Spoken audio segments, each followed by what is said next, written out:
মানুষ কোনো স্থান থেকে দূরে চলে গেলে নিন্দুকেরা তাকে নিয়ে কুৎসা রটায়, মূর্খরা তা বিশ্বাস করে প্রচার চালায়, আর বুদ্ধিমানেরা সে সব কিছু এড়িয়ে চলে। বুদ্ধিমান লোক নিজে নত হয়ে বড় হন, আর নির্বোধ ব্যক্তি নিজেকে বড় বলে অপদস্থ হয়।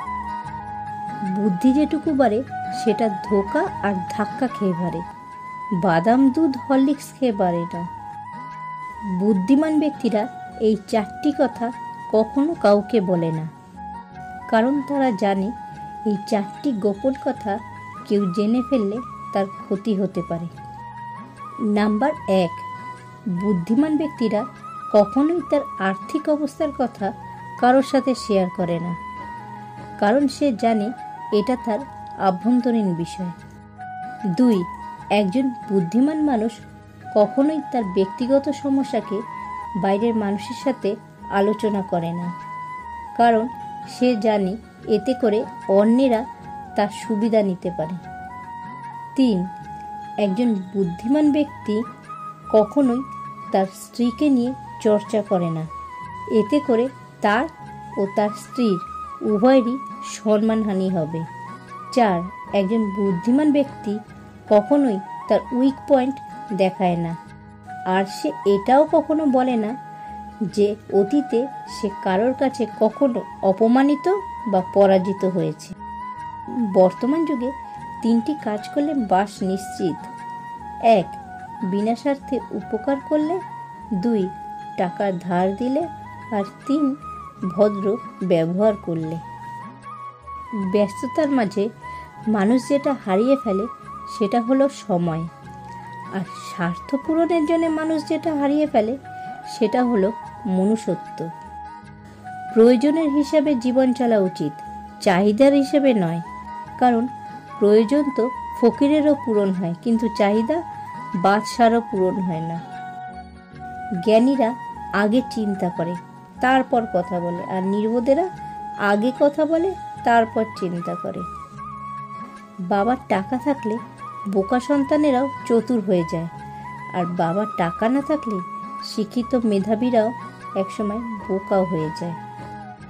নিজেকে এমনভাবে সাজিয়ে নাও যারা তোমাকে একা করে গেছে তারা যেন একদিন তোমাকে দেখে আফসোস করে।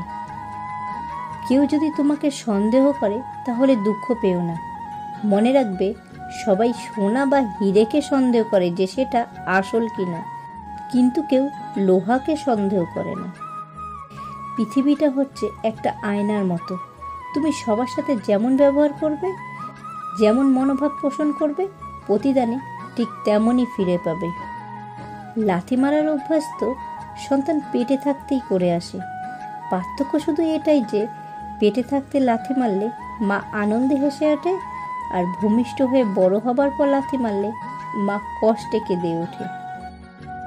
দেখার চোখই শুধু চোখ নয়, বিবেকেরও চোখ আছে। দেখার চোখ খোলা থাকলেও বিবেকের চোখ যদি বন্ধ থাকে তখনই প্রশ্ন আসে চোখ থাকতে অন্ধ কেন। তাই বিবেকের চোখটাও খোলা রাখা প্রয়োজন। অযোগ্য কাউকে যোগ্য করে তুলতে নেই, কারণ সে যোগ্য হয়ে প্রথমেই আপনাকে অযোগ্য বানানোর চেষ্টা করবে, আর এটাই বর্তমান সময়ের বাস্তবতা।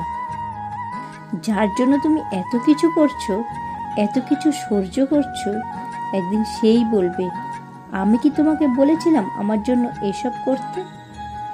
নিজে ভালো তো জগৎ ভালো, এটা সম্পূর্ণ মিথ্যে কথা। আপনি যত ভালো হবেন মানুষ আপনাকে ততই ঠকিয়ে দেবে।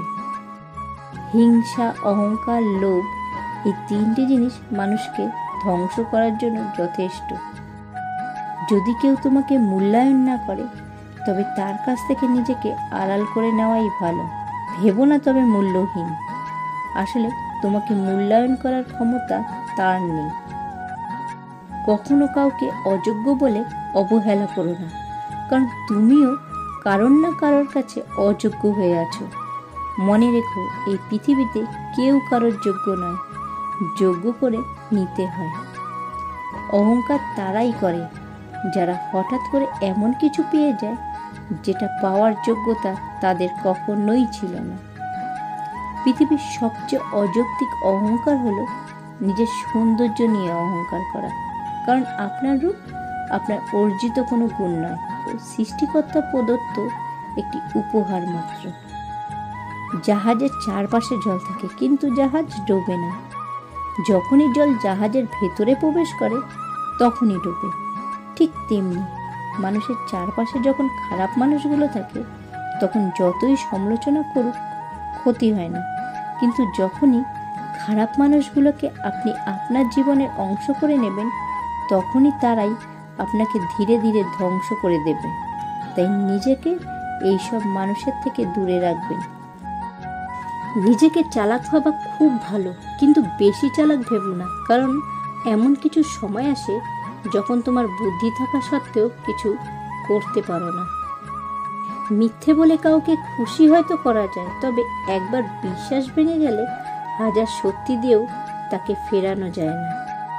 সবাই বলে যার কেউ নেই তার নাকি ভগবান আছে, কিন্তু বাস্তবে এটাই যে যার কেউ নেই তার সাথে ভগবানও বেইমানি করে।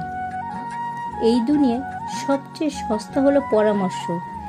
একজনের কাছে চাইলে 10 জন দিয়ে দেবে। আর সবচেয়ে দামি হলো সাহায্য।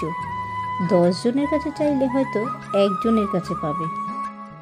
জীবনে যতই ভালো বই পড়ো কিংবা ভালো উপদেশ শোনো না কেন, কিন্তু যতক্ষণ না তুমি সেই সব থেকে পাওয়া তথ্যগুলোকে নিজের জীবনে ব্যবহার করছো ততক্ষণ অবধি সেই সবের কোনো মূল্য নেই।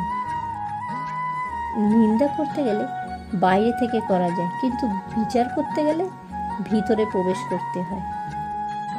পৃথিবীতে দুটো অনুভূতি কখনো লিখে প্রকাশ করা যায় না, 1 পাওয়ার আনন্দ আর 2 হারানোর বেদনা।